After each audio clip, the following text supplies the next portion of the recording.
నమస్తే, నేను మీ Gopi. Welcome back to our channel. ఈరోజు మనతో వచ్చరికి పొలిటికల్ అనలిస్ట్ ఇమ్మంది రామారావు గారు ఉన్నారు. సార్ నమస్తే. సార్ నమస్తే బాబు. సార్, వైసీపీ పార్టీ ఓడిపోయిన తర్వాత రాష్ట్రంలో అయితే వాళ్ళ మీద తీవ్రమైన దాడులు జరుగుతున్నాయి. కార్యకర్తల మీద కాకుండా నాయకుల మీద కూడా దాడులు జరుగుతున్నాయి.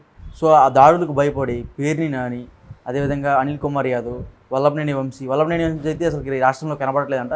ముఖ్యంగా ఇద్దరు నేతలు అయితే బీజేపీ పార్టీలోకి జాయిన్ అవుదాం అన్నట్టుగా కొన్ని వార్తలు అయితే బాగా వైరల్ అవుతున్నాయి. సో దీనికి మీరేం చెప్తారు? ఇక్కడ మీరు ఒక అబద్ధాన్ని పాపులర్ చేశారు. ఈ అబద్ధం చెప్తున్న వ్యక్తి ఎవరంటే మన జగన్మోహన్ రెడ్డి గారు. వీళ్ళు అనుకున్నట్టుగా దాడులు జరగటం లేదు. ఇప్పుడు వీళ్ళ మాటలు వీళ్ళకే తిరిగి అప్పచెప్తున్నారండి కొంతమంది కార్యకర్తలు. ఇప్పుడు ఎన్ని బూతులు మాట్లాడాడు కొడాలని, వాళ్ళు సంస్కారం ఉన్నవాళ్ళు కాబట్టి బయట నుంచి గుడ్లే విసిరారు, లేదా తలుపులు బద్దలు కొట్టి లాక్కొచ్చి కొట్టేవాళ్ళు. వాళ్ళకు ఉంటుంది కానీ కోపం, దాన్ని దాడులు అంటున్నారు మీరు. మరి ఒక రోజు చేశారు, రెండో రోజు చేశారు, వాళ్ళు చేయలేదు కదా. కొడాలి నాని మీద దాడులు చేశారని వల్లభనేని వంశీ ఇక్కడ లేడు, అమెరికాలో ఉంటాడు, వస్తాడు వెళ్తుంటాడు అన్నమాట. ఆడికి భయంగా ఉంది. మారిపోతే ఇద్దరు ఒకేసారి మారిపోతారు. ఇక్కడ అనిల్ కుమార్ యాదవ్ అనేవాడు, వాడికి సెల్ఫ్ ఎఫిషియన్సీని, సెల్ఫ్ నేమ్ అండ్ ఫేమ్ లేవు. నెల్లూరులో ఎలాంటి నాయకులు ఉన్నారండి? ఆనం రామనారాయణ రెడ్డి కానీ, జేసీ ప్రభాకర్ రెడ్డి కానీ, దివాకర్ రెడ్డి కానీ, ఎంత మంచి వాళ్ళు ఉన్నారు నెల్లూరులో.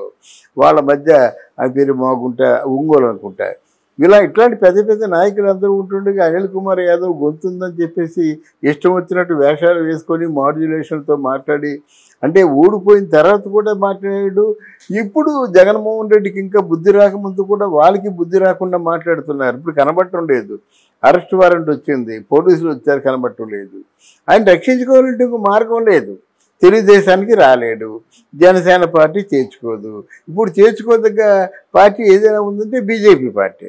బీజేపీ పార్టీ అంటే సౌత్ ఇండియాని కాంకర్ చేయాలి, వాళ్ళు డెవలప్ చేసుకోవాలన్నమాట. వాళ్ళు కావాలి.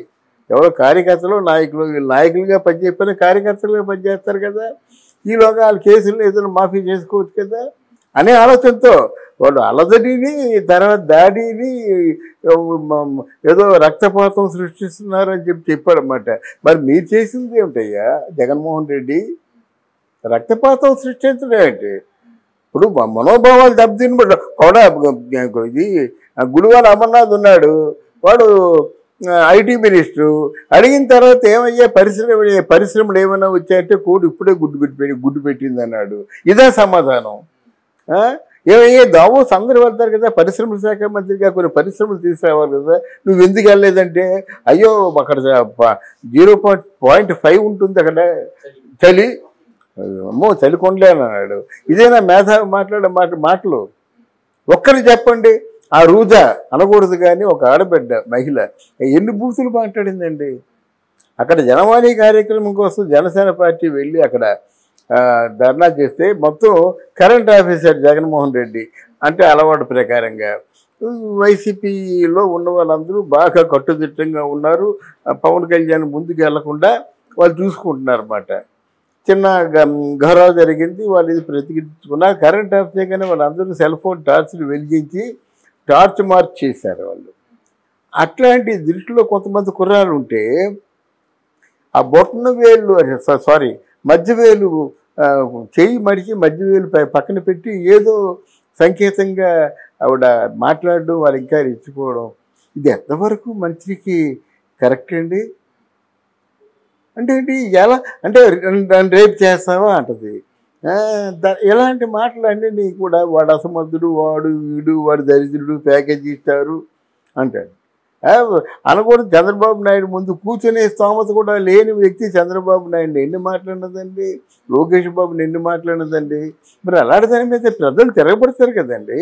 ఒకప్పుడు జగన్మోహన్ రెడ్డి ఏం చేశారు, నా అభిమానులు ఉన్నారు అంటే, ఒకప్పుడు టీడీపీ మీద దాడి చేసినప్పుడు వాళ్ళు చాలామంది తలకాలు పగిలిపోయి కాళ్ళు చేతులు కూడా కట్టుకున్నారు. జగన్మోహన్ రెడ్డి ఇచ్చిన సమాధానం ఏంటంటే, నా అభిమానులు ఉన్నారు, వాళ్ళని అడ్డగోలుగా తిరుగుతుంటే వాళ్ళు ఊరుకుంటారా? వాళ్ళకి ఏదో బీపీ వచ్చింది, బీపీ వచ్చి తిరగబడ్డారు. అది గాయపడితే మనం అది వాళ్ళిద్దరు సమస్య కానీ మన సమస్య కాదు. అప్పుడు నా అభిమానులకి కోప ఉద్రేకంతో ఉన్నట్టయితే ఆపే శక్తి నాకు ఉంటుంది, ఎవరికి ఉంటుంది, ఏ నాయకుడికి ఉండదు. ప్రజల మనోభావాలు దెబ్బతిన్నప్పుడు తిరగబడతారన్నారు. మరి వీళ్ళు కూడా ప్రజలే కదా, వీళ్ళ మనోభావాలు కూడా దెబ్బతింటాయి కదా, వీళ్ళకి కూడా అప్పుడప్పుడు బీపీ వస్తుంది కదా, మరి వీళ్ళు తిరగబడి తప్పే ఉందండి. అంటే అంతకుముందు నీ అవసరం కోసం, నీ సౌలభ్యం కోసం నువ్వు మాట్లాడతావా, అదే మాటలు వీళ్ళు మాట్లాడితే దాడి అంటావా, మారణహోమం అంటావా, మారణకాండ అంటావా? అధిష్టానం ప్రమాణ స్వీకారం చేసి పూర్తిగా 4 రోజులు ఇంకా అవ్వలేదు, అవ్వకముందే వీళ్ళు 2 పాపాలు చేశారు. ఒకటి స్పెషల్ స్టేటస్ మాట్లాడకపోవడం పాపం అంట. నువ్వేం చేసావు 5 సంవత్సరాల నుండి స్పెషల్ స్టేటస్ ఎందుకు మాట్లాడలేదు? 22 మందిని ఎంపీలు ఇవ్వండి, వాళ్ళ మెడల ముందు తెచ్చేస్తానా కదా, నువ్వెందుకు మాట్లాడలేదు? అందువల్ల అంటే పాపాళ్ళ చిట్టా ఇప్పేస్తున్నారన్నమాట, ఓప కొడాలా అని. అంటే మీరు చేస్తుందేమో న్యాయమా, మీరు చేస్తుందేమో సంసారమా, మిగతా వాళ్ళు చేస్తే చెబుతారమా? ఏం మాట్లాడుతున్నారండి? ఊడిపోయారు కదా, పశ్చాత్తాపం మీకు ఉండొద్దు, మీ రిపెంటెన్స్ మీకు ఉండొద్దా? వాళ్ళు ఏం అన్యాయం చేశారు కనుక, ప్రజలకు ఏం మోసం చేశారు కనుక టూ ఎర్లీ ఇప్పుడు ఇన్ని మాటలు మాట్లాడుతుంటే ఎలాగుంటుందండి? అది కరెక్ట్ కాదు కదా. ఇంకోటి సార్, మరి ఇంత జరిగిన తర్వాత జగన్మోహన్ రెడ్డి గారి పరిస్థితి ఆంధ్రప్రదేశ్లో, ఎందుకంటే వాళ్ళు నమ్ముకున్న నాయకులు ఎవరైతే ఉన్నారో, ముఖ్యంగా ఇప్పుడు నేను చెప్పిన పేర్ని నాని కానీ, లేకపోతే అనిల్ కుమార్ యాదవ్, సంథింగ్ వల్లభనేని వంశీ, వీళ్ళందరూ కూడా ఆయన అనుచరులు చెప్పుకోవచ్చు, బాగా ఆయన అప్పుడు తిరుగుతూ ఉంటారు. వాళ్ళే బీజేపీ పార్టీలోకి వెళ్తున్నప్పుడు మరి జగన్ పరిస్థితి ఏంటి? జగన్ పరిస్థితి ఏముందండి? ముందు ఆయన కాంగ్రెస్ పార్టీలో చేరుతాడు. జగన్కు ఉన్నటువంటి ఒక పెద్ద ప్రతిబంధకం ఏంటంటే అరెస్ట్ అండి. అరెస్ట్ని తప్పించడం కోసం ప్రయత్నాలు చేస్తున్నారు. బీజేపీ వాళ్ళు చేతులు ఎత్తేసారు. ఇప్పుడు ఎలా మేనేజ్ చేస్తారు? ఎవరికి లేదండి.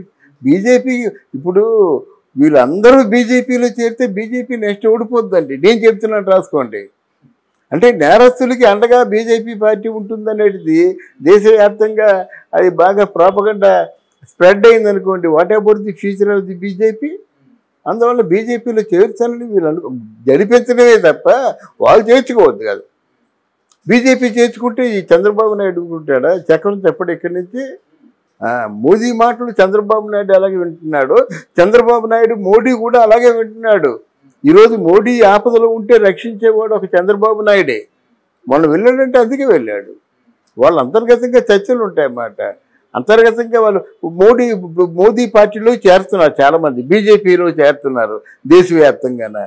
మరి ఈ సలహాలన్నీ చంద్రబాబు నాయుడే ఇచ్చాడు, చంద్రబాబు నాయుడే కార్యాచరణలో పెట్టాడు. మరి అంత తేలిగ్గా జాయిన్ చేసుకుంటారా? జాయిన్ చేసుకోరు. ఇవన్నీ వాళ్ళ తాలూకు పగటికాలలు. ఇవాళ రేపు కొడాలి నాన్న అరెస్ట్ అయిపోతాడు, రోజా అరెస్ట్ అవ్వడం పక్క, పేరు నాన్న అరెస్ట్ అవ్వడం పక్క, అనిల్ కుమార్ యాదవ్ అరెస్ట్ అవ్వడం పక్క, బోరగడ్డ అనిల్ కుమార్ అరెస్ట్ అవ్వడం పక్క, వీళ్ళందరూ ఉంటారు. అరెస్ట్ కాకుండా ఉందంటే విడుదల రజనీ మాత్రమే ఉంటుంది. ఆవిడ ఎందుకు ఉంటుందంటే మీ దగ్గర తీసుకున్న డబ్బులు మీకు ఇచ్చేసి వీడియో చేసింది అన్నమాట. ఎవరి దగ్గర డబ్బులు తీసుకుందో ఆ డబ్బులు వాళ్ళకి ఇచ్చేసింది. అంటే కనీసం రిపెంటెన్స్ ఉంది ఆవిడ దగ్గర అనే ఫీలింగ్తో అనుకుంటున్నాను నేను. ఆ విడుదల రజనీ కూడా స్కామ్లో ఇరుక్కుంటే ఆవిడని కూడా అరెస్ట్ చేయొచ్చు. కానీ ఆవిడ పట్ల కొంచెం మంచి భావన ఉంది. ఆవిడ బీజేపీ పార్టీలో చేరుతుంది. బీజేపీ పార్టీలో చేరకపోతే జనసేనలో చేరుతుంది. ఆవిడ మీద గుడ్ లుక్స్ ఉన్నాయి. Okay sir, thank you.